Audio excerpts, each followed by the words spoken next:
Good morning students. आज के lecture में मैं आपको लीनियर प्रोग्रामिंग में मिनिमाइजेशन मेथड पढ़ाना चाहता हूँ। ऑपरेशनल रिसर्च में जो मेन टेक्निक हमारी रेखीय प्रोग्रामन, उसमें न्यूनतमीकरण विधि किस प्रकार से हम सॉल्व करें ये समझना है, और हमारा मेथड होगा सिंप्लेक्स मेथड। मैंने मेरे पिछले लेक्चर में आपको दो क्वेश्चंस के द्वारा सिंप्लेक्स विधि से मैक्सिमाइजेशन प्रॉब्लम कैसे सॉल्व करते हैं ये समझाया था। तो आज का जो प्रॉब्लम है स्टूडेंट्स, वो है मिनिमाइजेशन मेथड। आपके सामने मैंने एक क्वेश्चन रखा है, minimise Z 60x1 plus 80x2। ये हमारा ऑब्जेक्टिव फंक्शन है जो हमें मिनिमाइज करना है। सब्जेक्ट टू है x2 more than equal to 200, अर्थात x2 का मान 200 या उससे ज़्यादा होना चाहिए। x1 less than equal to 400, इसका मान 400 या उससे कम होना चाहिए। x1 plus x2 equal to 500, अर्थात x1 और x2 दोनों वेरिएबल के गुणांक है वो एग्जैक्ट 500 होना चाहिए, और हमारा नॉन नेगेटिव वेरिएबल है x1 x2 more than equal to 0। तो ये हमारा रेखीय प्रोग्रामन का क्वेश्चन मैंने आपके सामने रखा है। इसको हम सिंप्लेक्स विधि से कैसे सॉल्व करें ये समझने के लिए मैंने आपको कुछ सिंबल्स बताए थे जिनका हमें उपयोग करना होता है।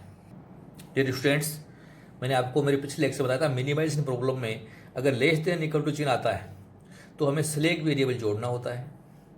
मोर देन इक्वल टू चिन्ह आए तो हमें सरप्लस वेरिएबल घटाना है और आर्टिफिशियल वेरिएबल जोड़ना होता है। और अगर इक्वल का चिन्ह आ जाए तो हमें हमारे इक्वेशन में आर्टिफिशियल वेरिएबल जोड़ना होता है। तो इन तीनों चीज़ों को हमें याद रखना है, और इस क्वेश्चन में तीनों तरह के चिन्ह मैंने आपके सामने रखे हैं। तो हमें सिंप्लेक्स रूप में किस प्रकार से लिखें ये अपने को समझना है। आप देख रहे हैं कि पहला समीकरण मोर देन इक्वल टू है, तो हमें इस समीकरण में सरप्लस वेरिएबल लेस करना होगा। जैसा कि मैंने दिखाया x2 minus s1, it is our surplus variable, और साथ साथ आर्टिफिशियल वेरिएबल जोड़ना होगा। तो ये दोनों काम कर लिया हमने और समीकरण को इक्वल में कर लिया 200। सेकेंड जो इक्वेशन है वो है x1 less than equal to 400, तो यहाँ हमारा साइन है लेस देन इक्वल टू।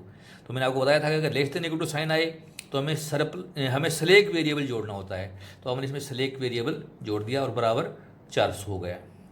और जो थर्ड इक्वेशन है आप देख रहे हैं, इसमें एग्जैक्ट इक्वल है।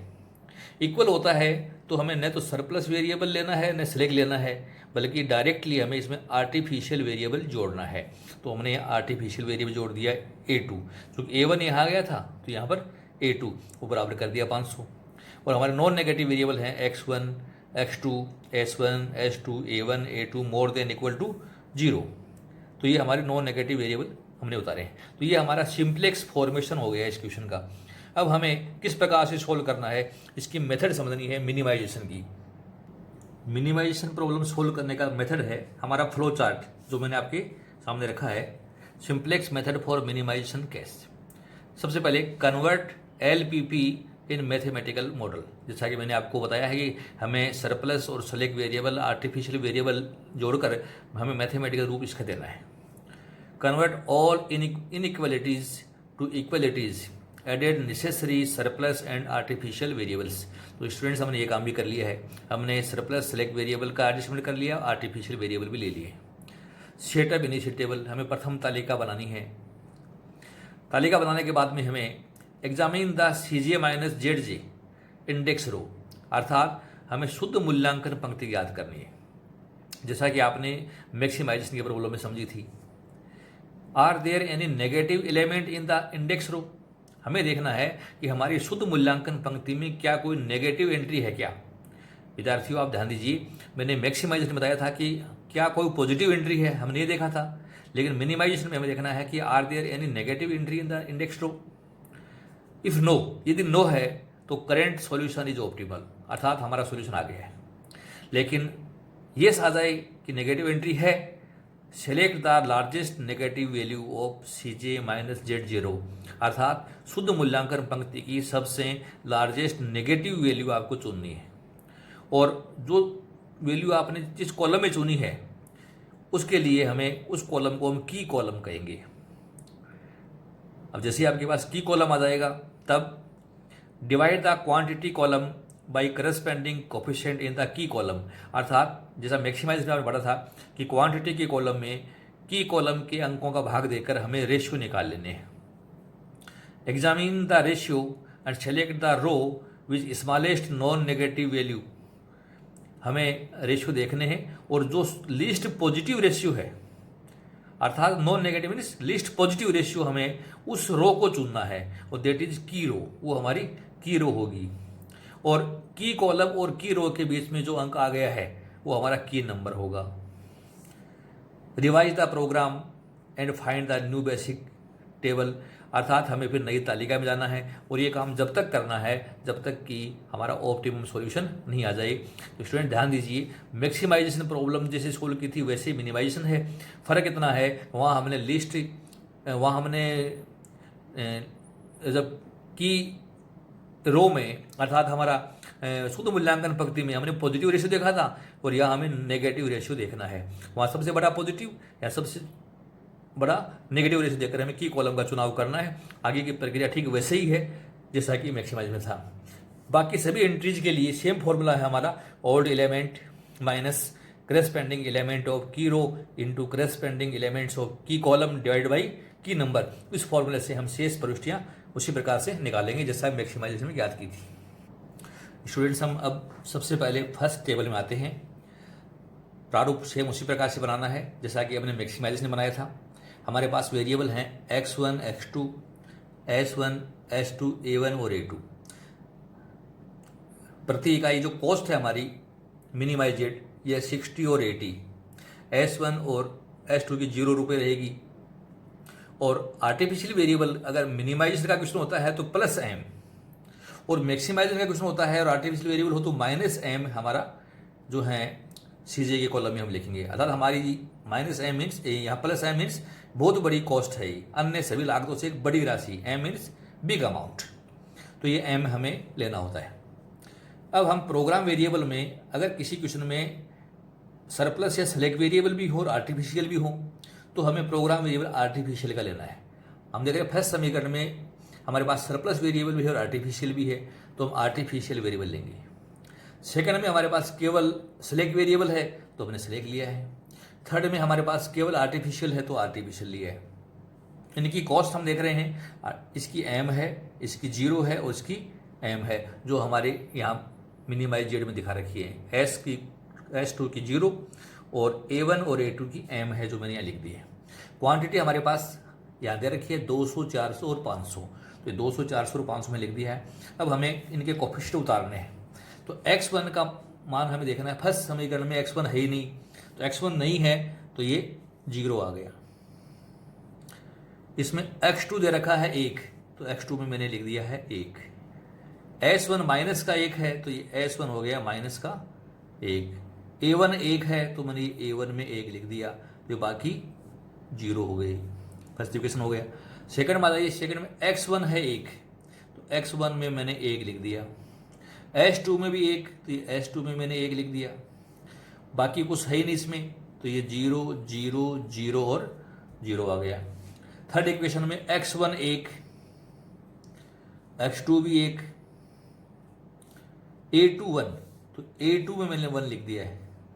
बाकी कोई मान नहीं है तो 0, 0 और 0 मैंने ये संख्याएं लिख दी।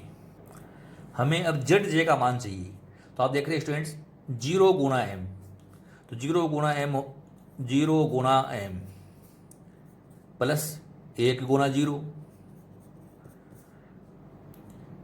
प्लस 1 गुणा m,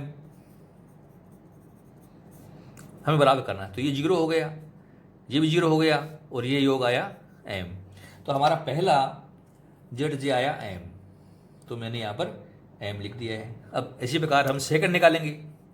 सेकंड में आ जाइए अब x2 में 1 गुणा m, तो m, 0 गुणा 0 तो 0, 1 गुणा m तो m योग किया, तो ये संख्या आई हमारी 2m, वैल्यू आई 2m, तो मैंने यहाँ लिख दिया 2m। तीसरे में आ जाइए सर, तीसरे में आए हम तो माइनस के 1 को हमने m से गुणा किया तो माइनस का m, 0 को गुणा किया 0 से जीरो, जीरो को एम से गुना किया, जीरो योग किया माइनस का एम, तो ये थर्ड संख्या आई हमारी माइनस की एम। ठीक इसी प्रकार से हम चौथा H2 का निकालते हैं। H2 में देखिए जीरो गुना एम जीरो, एक गुना जीरो, जीरो गुना जीरो, तो ये योग हमारा ये जीरो आया। यहाँ जाइए, एक गुना एम तो एम हो गया, ये जीरो हो गया, ये जीरो हो गया, तो यहाँ योग आया एम। जीरो गुना एम जीरो, जीरो गुना जीरो, एक गुना एम एम, तो योग भी आया एम। अब हमें निकालनी है नेट इवेल्युएशन रो, अर्थात सी जे माइनस जेड जे। ये हमारे सी जे के मान है जो यहाँ दिखा रखे हैं, ये सी जे है। और ये जेड जे क्या किया हमने, तो 60 में से गया एम, तो हम क्या लिखेंगे यहाँ पर 60 माइनस एम, ऐसे लिखेंगे। यहाँ आ जाइए, 80 में से गए 2 एम, तो 80 माइनस 2 एम, ऐसे लिख दिया मैंने। यहाँ आ जाइए, जीरो में से गया माइनस का एम, तो ये प्लस का एम बच गया। जीरो में से गया जीरो, तो जीरो, एम में से गया एम जीरो, एम में से गया एम जीरो, तो ये संख्याएं हमारी यहाँ आ चुकी हैं। अब हमें शुद्ध मूल्यांकन पंक्ति में देखना है कि सबसे बड़ी ऋणात्मक राशि कौन सी है, ये देखना है। तो सबसे बड़ी राशि की बात करें तो यहाँ है एम माइनस का। मान लीजिए हम एम का मान थोड़ी देर मानते हैं 1000 है, तो माइनस के 1000 में 60 घटाई हमने, तो ये बच गए माइनस के 940।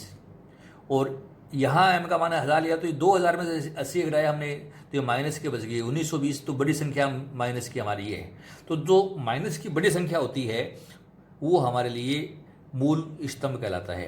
तो डियर स्टूडेंट्स, यहाँ पर हमारा सबसे बड़ी संख्या ये है माइनस की। तो ये जो कॉलम बन गया, इसको मैं इस प्रकार से चिन्हित कर रहा हूँ, ये हमारा माइनस में सबसे बड़ी राशि थी, तो ये इस कॉलम को मैं लिख रहा हूँ की कॉलम, ये की कॉलम है। ठीक है, अब हमें आना है रेशियो में। सेकंड स्टेप हमारा रेशियो होगा। क्वांटिटी के कॉलम में मूल स्तंभ के अंक का भाग देना है, तो हमने 200 में 1 का भाग दिया, तो ये 200 आए। 200 में 1 का भाग दिया तो आया 200।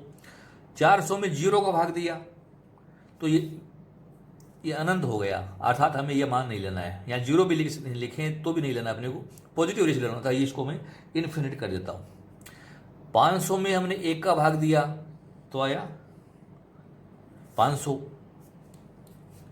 तो ये स्टूडेंट हमें लीस्ट पॉजिटिव रेशियो लेना है, क्योंकि ये तो हमारा 0 था, इसका नहीं छोड़ दीजिए आप। तो लीस्ट पॉजिटिव कौन सा आया, 200 आया। तो जो 200 वाली जो रो है, ये हमारी की रो कहलाई।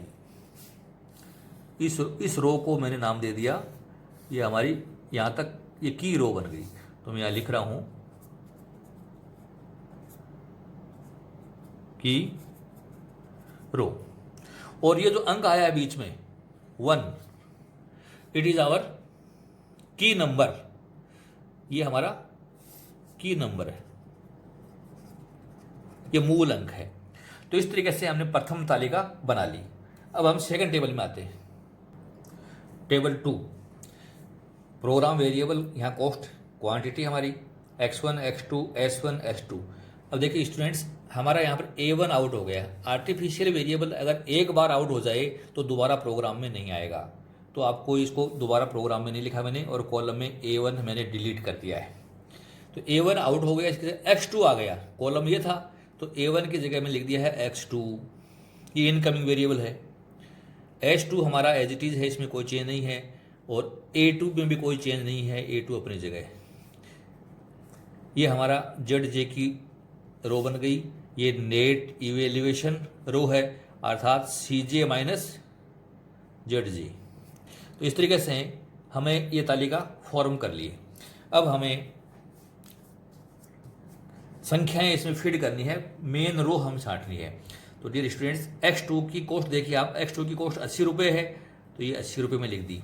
s2 का कॉस्ट 0 रुपये थी, तो मैंने 0 लिख दी। और a2 की कॉस्ट m है, तो मैंने m लिख दी। ये हमें क्वेश्चन के हिसाब से ले लेना है।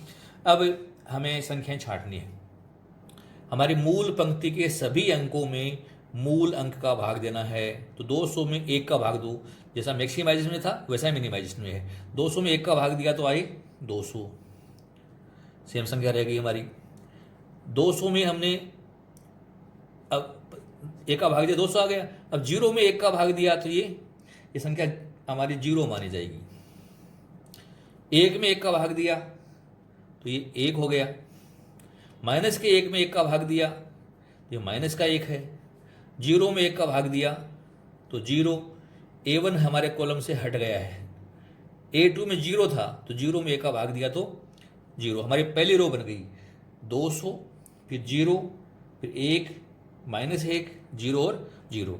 स्टूडेंट्स मैंने बताया मैक्सिमाइजेशन बताया था कि अब x2 मूल स्तंभ था तो इसके सभी अंक 0 हो जाएंगे z को छोड़कर।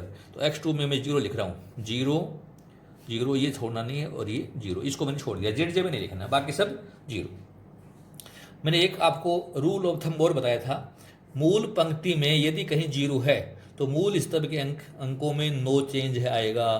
तो यहाँ मूल पंक्ति में 0 था तो मूल स्तंभ के अंकों में यहाँ 1 ही रहेगा, क्योंकि यहाँ 1 था। इसके नीचे भी 1 है तो यहाँ 1 था, इसमें नो चेंज रहेगा। स्टूडेंट ध्यान रखिए, किसी भी प्रकार का चेंज नहीं आएगा। और ये संख्या जेड जो छोड़ दो, ये भी 60 माइनस एम है तो ये भी 60 माइनस एम ही रहेगी, नो चेंज इसमें रहेगा। आप देख रहे हैं S2 में भी 0 है। जब S2 में 0 है तो ये भी अंक सेम रहेंगे। जैसे S2 में 0 था तो S2 के नीचे इस 0 नीचे 1 लिखा हुआ है तो ये 1 ही रहेगा। यहाँ 0 है, 0 रहेगा, ये छोड़ दें। और यहाँ पर आप देख रहे हैं कि 0 लिखा हुआ है तो यहाँ S2 में यहाँ भी 0 आ जाएगा। आप देख रहे हैं कि A2 वाले कॉलम में आ जाओ, A2 में भी 0 लिखा हुआ है, S2 में हो गया ना। अब A2 में 0 है तो A2 वाले कॉलम में भी सेम अंक आएंगे। तो यहाँ तो हमारा 0 के नीचे 0 है इसमें, फिर 1 के नीचे 1 आ जाएगा, ये खाली छोड़ दें और ये सेम संख्या हमारी आ जाएगी। ऊपर तालिका में 0 तो यहाँ भी 0 आ जाएगा। डियर स्टूडेंट्स, हमारे मूल स्तंभ में भी 0 है तो ये पूरा का पूरा जो रो है इसमें भी नो चेंज आएगा। ध्यान दीजिए आप, तो जब ये 0 है तो हमारी ये संख्या क्या रहेगी, ये 400 है तो ये 400 ही रहेगी। ये 1 है, ये 0 है, यहाँ 0 है तालिका में, ओल्ड तालिका में, तो 0 ही रहेगा। ये 1 0 0 सेम संख्या हमारी इसी प्रकार से आ जाएगी। तो मैंने ये कुछ संख्याएं थी मैंने डायरेक्ट भर दी हैं। अब बचे हुए अंकों के लिए हमारा फॉर्मूला हम यूज करेंगे। हमारा फॉर्मूला है old element minus corresponding element of key row into corresponding element of key column divide by key number. इस सूत्र से हल करना है। तो डियर स्टूडेंट देखिए, हमारे पास ये जगह खाली है और ये जगह A2 में यहाँ ओल्ड तालिका में 500 लिखा हुआ है, तो 500 वाली जगह क्या आएगा ये आपको समझना है। तो 500 था ओल्ड में, 500 माइनस मूल पंक्ति में 200 है, मूल स्तंभ में 1 है, 200 गुणा 1 और मूल अंक भी 1 है तो बटा 1, क्या कर लीजिए। तो ये संख्या आ गई 200 है, 500 में से गई 200 तो बच गया कितना, 300। तो हमारा ये मान आएगा 300 अर्थात 300 हो गया। S1 में थर्ड आइटम में देखिए आप क्या लिखा हुआ है, S1 और A2 में हमारी ओल्ड तालिका में 0 लिखा हुआ है तो हम 0 के अनुसार चलेंगे। ओल्ड तालिका 0 था तो 0 माइनस मूल पंक्ति में माइनस का 1 और मूल स्तंभ में प्लस का 1, माइनस का 1 प्लस का 1 बटा मूल अंक। देखिए माइनस माइनस टकराएंगे तो ये प्लस बन गया, 1 गुना 1 बटा 1 तो ये प्लस का 1 हो गया। अर्थात जहाँ A2 और S1 में 0 लिखा हुआ है, A2 और S1 में 0 वहाँ 1 आएगा तो ये संख्या हमारी बन गई 1। तो हमारी सारी तालिका बन चुकी है स्टूडेंट्स। अब हमें ZJ का मान निकालना है और ZJ का मान निकालने के लिए वही तरीका, 0 गुना 80 0, 1 गुना 0 0, 1 गुना M तो M। तो ये हमारा पहला मान आया M। और वैसे भी आपने 60 में से M घटाएंगे तो 60 माइनस M हो गया, जिसे मैंने आपको बता रखा है। अब यहाँ जाओ, 1 गुना 80 तो ये 80 हो गया, 0 गुना 0 0, 0 गुना M 0 तो ये 80 बन जाएगा। हमारा मान ये हो गया 80। माइनस के 1 को गुना किया 80 से तो माइनस के 80 हो गई, ये 0 और ये M तो माइनस के 80 हैं और M, तो अर्थात M माइनस 80 ये संख्या हमारी बन गई। यहाँ आ जाए, 0 गुना 80 0, 1 गुना 0 0, 0 गुना M 0 तो ये योग हो गया 0। यहाँ आ जाओ, 0 गुना 80 0, 0 गुना 0, 1 गुना M तो योग आया M। हमें शुद्ध मूल्यांकन पंक्ति छांट लेनी है। 60 में से गया M, 60 माइनस M, 80 में से गया 80 0 और 0 में से घटाइए आप M माइनस 80, 0 में से तो 0 माइनस एम माइनस 80, तो इसको खोला हमने तो ये संख्या बन गई हमारी माइनस के एम और प्लस के 80, या यूँ भी कह सकते हैं आप 80 माइनस एम। तो हमारी ये संख्या बन गई 80 माइनस एम, या माइनस एम प्लस 80 भी कह सकते हैं। तो ये शुद्ध मूल्यांकन पंक्ति बन गई। तो डियर स्टूडेंट्स, अब आप देखिए शुद्ध मूल्यांकन पंक्ति में क्या कोई नेगेटिव एंट्री है क्या? तो हमारे यहाँ नेगेटिव एंट्री आप देख रहे हैं 2 हैं। ये है 60 माइनस एम और ये है 80 माइनस एम। तो हमें देखना है कि इनमें बड़ी संख्या कौन सी है, और वो हमारा शुद्ध मूल्यांकन पंक्ति के हिसाब से की कॉलम बनेगा। मान लीजिए एम का मान मैंने आपको बताया कि माइनस के 100 हैं, तो माइनस के 100 में 60 घटाया आपने तो बच्चे कितने? माइनस के 40। और यहाँ पर आप माइनस के 100 में से 80 घटाए तो माइनस के 20, तो बड़ी संख्या हमारी ये बन रही है। तो ये जो बन रही है तो इसको हम मूल स्तंभ कहेंगे, अर्थात हमारा ये जो कॉलम है ये मूल स्तंभ बन गया। तो मैंने इसको रेखांकित कर दिया है, मूल स्तंभ। अब हमें निकालना है रेशियो। जब रेशियो निकालें स्टूडेंट्स तो क्वांटिटी में भाग देना है मूल स्तंभ के अंकों का। तो 200 में 0 का भाग दिया तो ये अनंत हो गया, 400 में 1 का भाग दिया तो 400 आया, 300 में 1 का भाग दिया तो 300 आया। तो हमने ये काम भी कर लिया, अर्थात हमारा जो रेशियो है एक आया 400, एक आया 300। हमें लिस्ट पॉजिटिव चुनना है, लिस्ट पॉजिटिव, तो ये 300 आए। तो अब मैंने पूरी जो रो है इसको चिन्हित कर दिया। ये हमारी की रो हो गई, इट इज की रो। ये हमारा की कॉलम है और ये हमारा मूल अंक बन गया। हमें अब नई तालिका में जाना है और नई तरीके से इसको तालिका बनाकर हल करके बताना है। डियर स्टूडेंट्स, हम टेबल 3 में आ गए और टेबल 3 में जो वैल्यूज थी वो मैंने x1 x2 का ले लिया, वेरिएबल s1 s2 ले लिया। हम देख रहे हैं कि a2 आउट हो गया है, आउटगोइंग वेरिएबल है। तो आर्टिफिशियल वेरिएबल अगर आउट हो जाता है तो नई तालिका में नहीं आएगा वो, तो हमने a2 का कॉलम नहीं बनाया है। ठीक है, तो अब a2 आउटगोइंग है तो उसके स्थान पर x1 आ गया है। तो a2 वाली जगह क्या लिखना है अपने को? x1 लिखना है। तो a2 थर्ड रो में था तो थर्ड रो में क्या बन गया? x1 आ गया। फर्स्ट में हमारे पास x2 था पहले से ही और ये s2 अपनी जगह सेम रह गया। तो इस तरीके से हमने ये संख्याएं ले ली। कॉस्ट दिखानी है, x2 की कॉस्ट है 80 रुपया, इसकी 0 और x1 की कॉस्ट है 60 रुपया, ये मैंने लिख दिया है। ये हमारा ZJ का कॉलम हो गया। ये नेट इवेल्युएशन रो मीन्स CJ माइनस ZJ अपने को निकाल लेनी है। तो हम इस तालिका को पूरा करते हैं। तो हमारा नियम वही है कि मूल पंक्ति के सभी अंकों में मूल अंक का भाग देना है। तो सबसे पहले मूल अंक हमारी ये थी, x1 आ गया उसकी जगह। तो 300 में 1 का भाग दिया तो ये संख्या आई 300। 1 में 1 का भाग दिया तो आया 1। 0 में 1 का भाग दिया तो ये हो गया 0। s1 में 1 है, 1 में 1 का भाग दिया तो 1। s2 में 0 है, 0 में 1 का भाग दिया 0। ये संख्या बन गई हमारी। मूल स्तंभ के सभी अंक 0 कर दीजिए। तो मूल स्तंभ के सभी अंक अब हमारे पास, क्योंकि मूल स्तंभ में x1 था तो ये हमारा यहाँ 0 हो गया, ये 0 हो गया, मैं इसको छोड़ रहा हूँ खाली, और ये भी हमारा 0 हो गया। ये मूल स्तंभ बन गया हमारा। विद्यार्थियों, मैंने आपसे कहा था कि अगर मूल पंक्ति में कोई 0 है तो बाकी अंक सेम रहेंगे, उनमें नो चेंज रहेगा। तो हमारे मूल पंक्ति में x2 में यहाँ 0 था तो आप देख रहे हैं कि ये सेम अंक आएंगे, यहाँ 0 आएगा, यहाँ 1 आएगा। ZJ खाली छोड़ दीजिए, ये हमारा 0 आएगा। आप देख रहे हैं s2 में भी 0 है तो s2 के ऊपर वाले अंक सेम रहेंगे। s2 में यहाँ पर हमारे पास 0 है तो s2 के ऊपर वाले अंक देख रहे हैं आप, यह 1 है और ये 0 है तो यहाँ 1 आएगा और यहाँ पर 0, ये s2 का भी हो गया। हम ये देख रहे हैं कि हमारे की कॉलम में भी एक अंक 0 था तो ये पंक्ति भी हमारी सेम रहेगी, इसमें भी कोई चेंज नहीं आना है। तो क्वांटिटी की जगह 200 है तो ये 200 ही रहेंगी, क्वांटिटी में 200 ही रहेंगी। यहाँ हमारी संख्या लिखी हुई है, 80 के नीचे 1 है तो 1 आ गया है। ये माइनस का 1 है s1 में तो ये माइनस का 1 ही रहेगा। और s2 में 0 था तो s2 में 0 हमारे पास लिखा हुआ है तो ये अंक हमने छांट लिए। अब बाकी जो बच गया वो हम हमारे सूत्र के हिसाब से निकालेंगे। अब देखिए H2 में लिखा हुआ 400, तो 400 में से माइनस करिए। मूल पंक्ति में है 300 और मूल स्तंभ में है 1, तो 400 माइनस 300 गुणा 1, और मूल अंक भी है 1 तो बटे 1, तो 400 में से गई 300, तो ये संख्या बच गई 100। तो ये हमारी क्वांटिटी 100 इकाई आ गई। यहाँ आ जाओ S1 और S2 में, ये S2 और S1 यहाँ 0 लिखा हुआ है, तो जीरो की जगह क्या है हमें देखना है। तो 0 माइनस, आप देख रहे हैं कि S1 और S2 देख रहे हैं, तो यहाँ 0 था, मूल पंक्ति में 1 है और मूल स्तंभ में भी 1 है, तो 1 गुणा 1 और मूल अंक भी 1 है, तो ये माइनस का 1 हो जाएगा।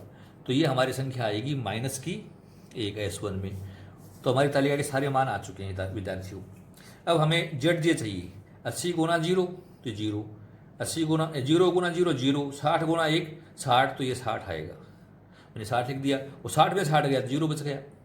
1 गुणा 80 तो 80 हो गया, ये 0 हो गया, ये भी 0 हो गया, तो ये संख्या आई 80, 80 में से 80 गया, 0 आ गया।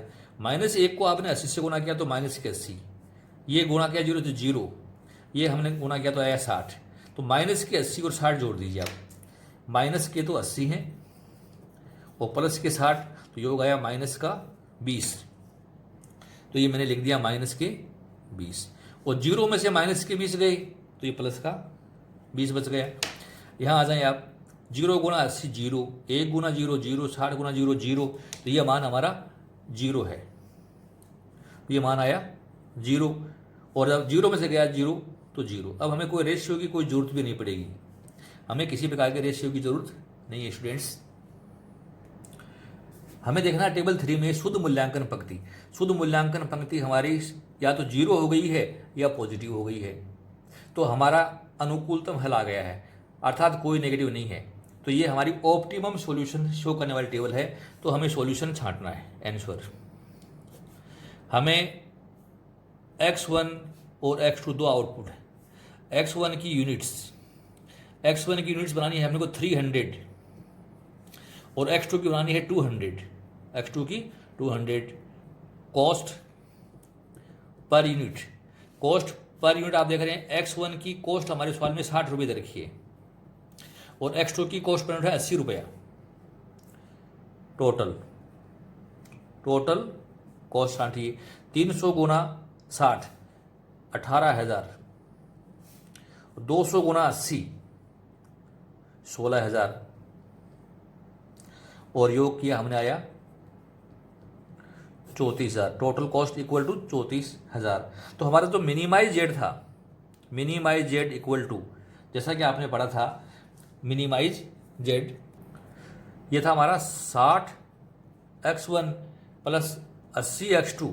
तो जो वैल्यू पुट करें तो 60 गुना x1 आया 300 और 80 गुना x2 है 200। तो स्टूडेंट्स आपने देखा कि ये आया हमारा 18,000, ये आया 16,000 और टोटल आया 34,000। तो इस तरीके से हम मिनिमाइजेशन प्रॉब्लम को बहुत अच्छी तरीके से सॉल्व करके दिखा सकते हैं। तो आज आपने मिनिमाइजेशन प्रॉब्लम सिंप्लेक्स मेथड से समझी। मैं मेरे अगले लेक्चर में भी आपको एक क्वेश्चन और लूँगा मिनिमाइजेशन का सिंप्लेक्स विधि से, ताकि आपको और ये क्लियर हो जाए अच्छी तरीके से। आपने मेरा लेक्चर ध्यान से सुना, आप इसको अपने साथियों में शेयर कीजिए, मेरे चैनल को सब्सक्राइब कीजिए। Thank you so much for watching the lecture.